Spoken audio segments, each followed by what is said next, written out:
Hi, in this video we will learn how to create a P&L forecast for our company. I will create 3 columns: 2020, 2021 and 2022. Good, the format will be the same. So here we will have the forecast. What we want to create is a scenarios forecast, meaning that we will take 3 scenarios and we will work with them. For this we need historical data and for sure to create the main principle for each scenario. How can we do this? First of all, let's write here scenario, and we will see why. Because here we will have a cell where we will have a drop-down list and we'll choose from our established scenarios. I will create a new sheet named scenario, and here I will start to populate with some data that will help us to complete with figures our P&L. So, first, we have here 2016 and 2017. Also, we have worked already with 2018 and 2019. We will focus for the last 3 years of results, so 2017 till 2019, and we will create the forecast for 2020, 2022. Now, what is important to mention is that the main idea of our forecast is to see the future EBITDA. We will not work on finance part and on the net profit part. We will focus only at the EBITDA level. And for this, we will find a way to work with percentages. First of all, let's start with our rows from our P&L. The first category is the revenue, so the net sales. Then we have cost of goods sold and operational costs. The rest are just the sum. So, first one, net sales. For us, it's important to see the growth. And for that, we will write right here for our net sales the historical percentages. So we have 2017, 2018, 2019. 2017 will be equal with the value from the 2017 from 2016 minus 1. Here we go. I'm going to select the format to the percentages, and we have 6 points for net sales in 2017 versus 2016. Here for 2018 and 2019 we will use the same formula. So equal, I'm going to 2018 value from 2017 value and minus 1. Here we go. And the last but not least, 2019. Good. Big growth here. We have so a growth from 6% to 21%. So this is a really big growth. Now let's continue with our cost of goods sold. This time we will make the relation with net sales.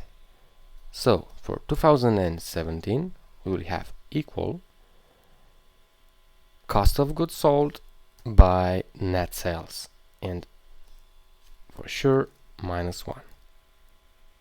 Or no, sorry, it's not a group, it's just the percentage of the total cost of goods sold from total net sales. So here we go. It's minus 19%, meaning that total cost of goods are almost equal with net sales, but remain 10%, which can be the gross margin. Now, let's do the same for 2018 and for 2019. Here we go. We have roughly 19%. And now, the last step is to find the relation between cost, so operational costs, and the same indicator, net sales. So here we have ops or operational costs by net sales equal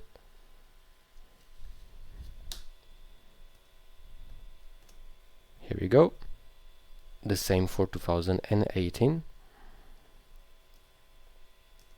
and the same for 2019.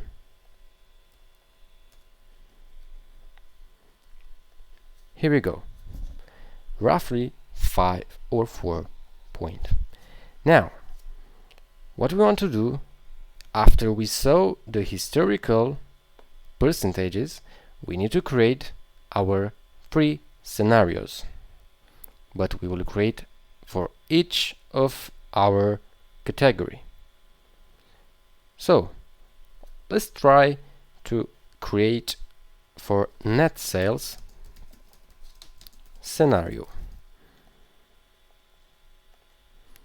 The first will be the worst case, then we will have the normal case, and let's say best case.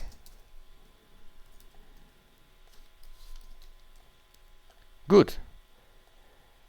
We saw that for last 3 years we growth from 6 to 21%, but probably 2019 was an exceptional year. That's why we will try to focus, especially because we are into the worst case, for the next years to find a safe place. I will put here, and now we will start to put the percentages. For 2020, probably we will be safe in a 10%. So let's agree that for us, worst case, it's 10%, meaning less than a half for our last year. In 2021, we will try to have probably a little increase, so go into the 13% and go up to 18 in the last year. In the normal case, we will continue the growth and we will try to find a way to maintain that net sales value. And for us will be roughly 20%. Again, a little and a small increase will be with 1% per year. Here we go. The best case can be a little increase starting from 2020, and I will put the 21%, and then instead of 1 I will put 2%,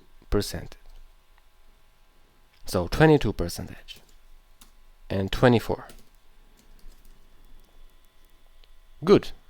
These are our 3 scenarios for net sales growth. Now we will start the cost of goods sold scenario. I will copy because we have the same scenarios and the same time, the same period for 3 years. Good. Worst case, if you take a look, you will see that cost of goods are roughly at the 19 or 89%. That is important for us because it's not a big delta value. So in worst case, we have biggest cost of goods, right? And for this, we will make the 91%. And I will keep it for the next years. In the normal way, I will put 89 and try to keep it. And the best case, it's that we will have a success, and we will try and will reach a decrease, meaning we will be at 88%. And here we go with the cost of goods sold scenario. Now we will start the same thing for the operational costs. And here we go with our three categories, and also 2020 till 2022. Worst case for our operational cost will be an increasing, so will be -6% for the rest of next 3 years. The normal case, as you can see, it's quite equal, so we'll try to keep it on 4, and the best case will be roughly a decrease of that percentage. So let's try 3.5. And here we go. These are our scenarios for each category from the P&L. Now, what can we do, and what we need to do is, into the forecast, let's try to format like we did in the earlier videos. Here we will have the sum, and I will copy the formula. The same for EBITDA. Now, we know that we have 3 scenarios. Here we will have a drop-down list, and we will try to focus into the next 3 years. And for this, we need to go to Data, Data Tools tab, Data Validation button, Data Validation window, and choose List from Scenario Sheet. That's it. What is important for us? It's that we need to create the formulas so that Excel will be able to choose the line with our percentages in depending by our scenario. What we need now, here it's minus, sorry. So we have minus in front because these are costs, and for sure it's the same here.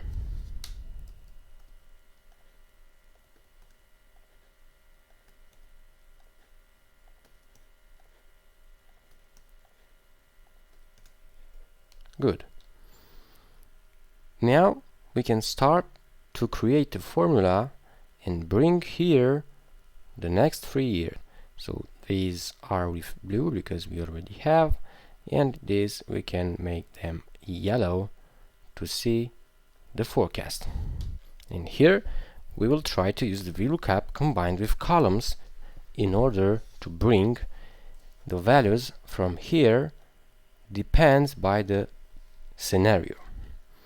And for this, let's use VLOOKUP combined with columns. For sure we can make 3 VLOOKUPs functions, but it's easy to use the columns function into the VLOOKUP, and I will show you how to do. For example, let's take the simple case. It's VLOOKUP.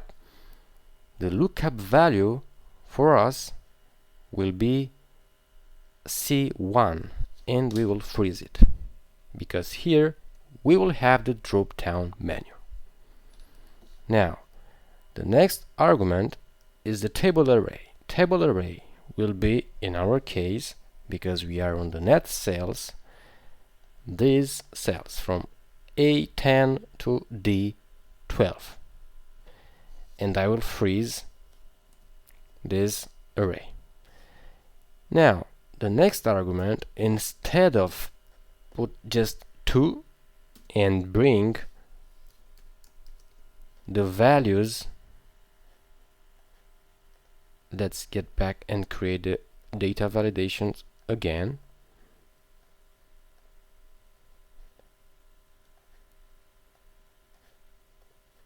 Okay, and let's choose the normal case. As you can see, we have here the 20% from the normal case, the net sales scenario.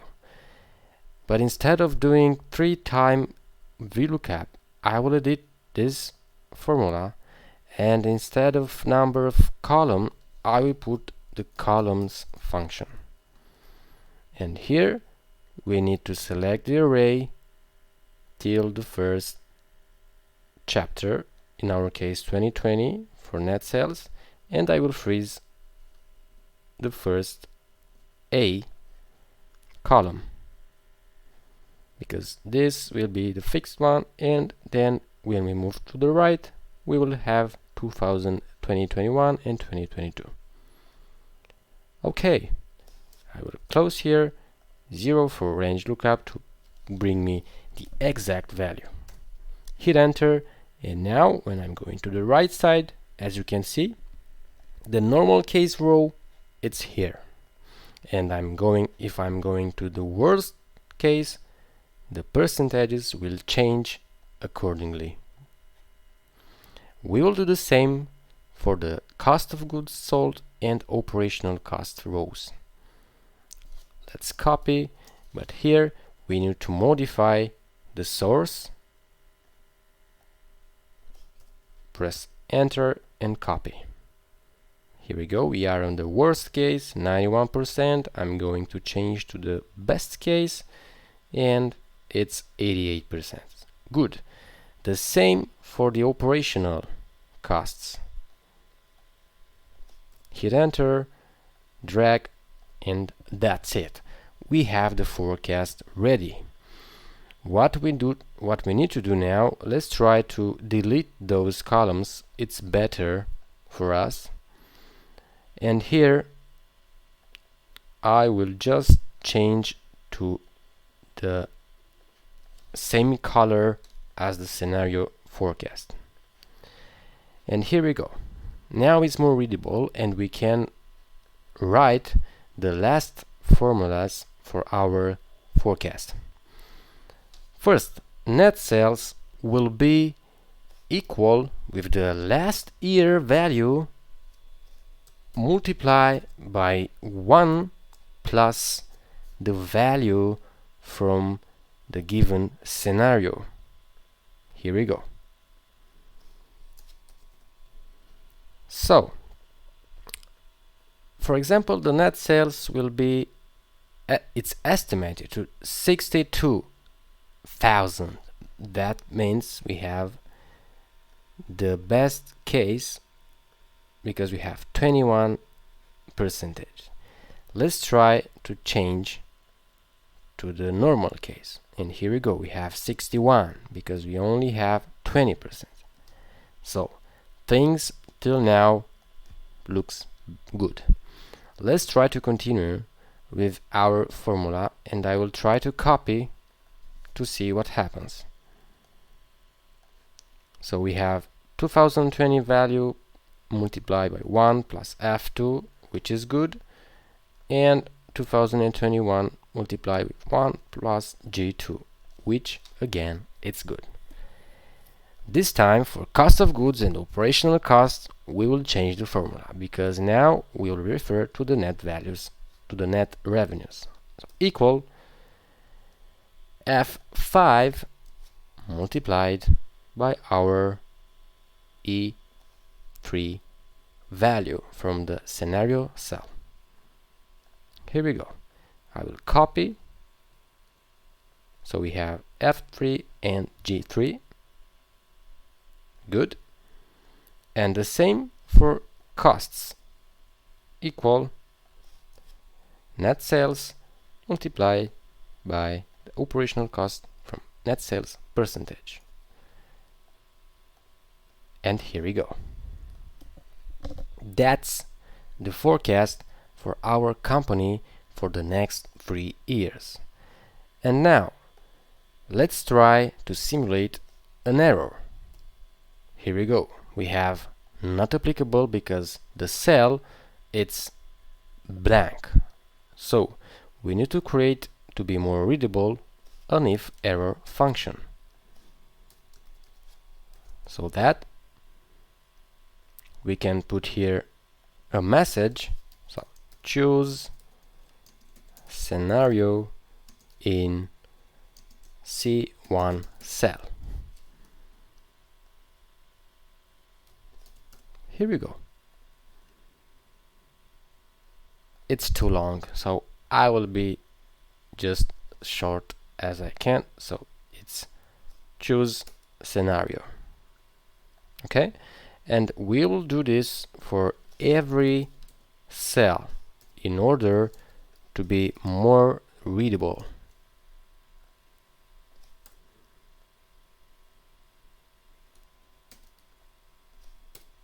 Okay.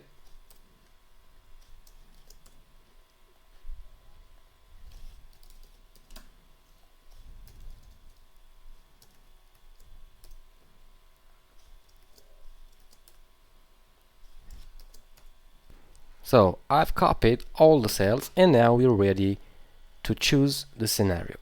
In the worst case, we have this landing with a small growth. Then in the normal case, we have a bigger growth. And the most important is that we have the best case with the great growth. So that's the way you can play with your figures and create a dynamic scenario based on your historical data. Again, if we will erase that, the message will appear in the P&L forecast region.